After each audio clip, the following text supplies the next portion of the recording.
Je suis Julie Karian, je suis enseignante en activité physique adaptée depuis plus de 10 ans.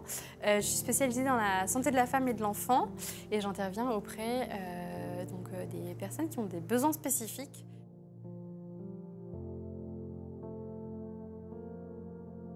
Donc l'enseignant en activité physique adaptée, sa pratique elle a été reconnue comme une thérapie non médicamenteuse avec une intervention en prévention primaire, secondaire ou tertiaire chez les personnes atteintes de pathologies chroniques ou des personnes qui ont des besoins de santé. Donc on a un cursus universitaire via le STAPS, les sciences techniques et des activités physiques et sportives, pardon. Donc on a une licence, donc là ça nous permet d'obtenir une carte professionnelle qui nous permet d'animer et d'encadrer des activités physiques. Et donc dans cette licence on se spécialise déjà en fonction de différentes filières. Donc moi j'ai choisi l'activité physique adaptée et la santé.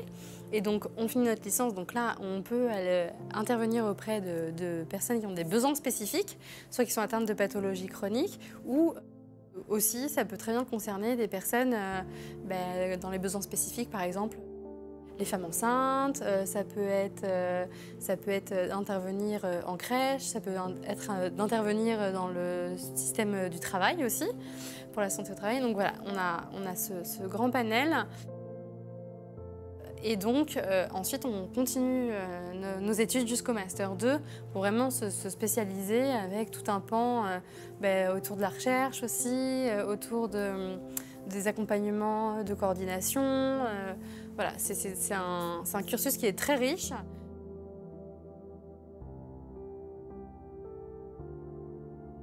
Alors vraiment le but de notre métier c'est d'accompagner donc les patients, là en l'occurrence atteints de B, dans des activités qui permettent de les épanouir d'un point de vue biopsychosocial, et en utilisant les activités physiques, sportives et artistiques. Donc on a vraiment ce champ-là tridimensionnel d'action via notre accompagnement. Et donc l'idée c'est d'évaluer la personne que l'on accompagne d'un point de vue déjà global, c'est-à-dire qu'il y a un entretien, on peut faire passer des questionnaires de motivation, d'estime de soi, d'image de soi. Et bien d'autres, et de la douleur aussi notamment, et ensuite des évaluations de la condition physique qui sont adaptées ou qu'on peut ou pas faire en fonction de l'état de notre patient à l'instant T. Et ensuite, tout cet accompagnement, en fait, il va être mis en place aussi en fonction des envies et des besoins de la personne que l'on a avec nous. Parce que l'idée aussi, c'est de mettre des stratégies motivationnelles en place pour que la personne adhère justement à cet accompagnement. Et donc l'idée, c'est d'accompagner à plus ou moins long terme nos patients pour que justement ils soient autonomes aussi dans leur pratique et qu'ils puissent bénéficier justement de tout cet accompagnement-là pour en tirer le plus de bénéfices de santé possible.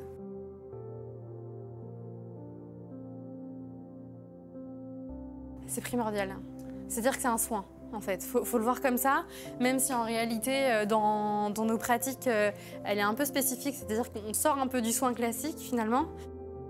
On ne va pas forcément aller manipuler le corps, voilà, on est là-dessus, mais justement, ça va être de permettre à l'enfant, à l'ado, à l'adulte d'avoir des expériences corporelles avec un retour positif pour justement réussir à intégrer cette activité physique régulière dans la mesure du possible aussi dans son quotidien et pour qu'il y ait vraiment des bénéfices comme ce que j'ai présenté pendant la journée.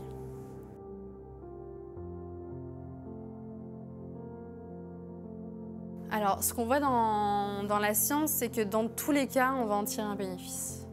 Maintenant, c'est à nous, et ça c'est notre travail, et c'est aussi en discussion avec notre patient, avec la famille aussi, de dire « Ok, aujourd'hui, il y a plus de plaies, il y a plus de problématiques qu'il y a 3 jours, eh bien, on va choisir les activités qui vont être vraiment adaptées, en fait, pour pas aggraver, mais on sait aussi que la sédentarité, elle est catastrophique, en fait. Et ça, c'est des chiffres que vous pourrez retrouver si c'est diffusé, mais la sédentarité chez l'enfant, chez l'ado, elle augmente au fur et à mesure de la vie, et d'autant plus chez les enfants malades.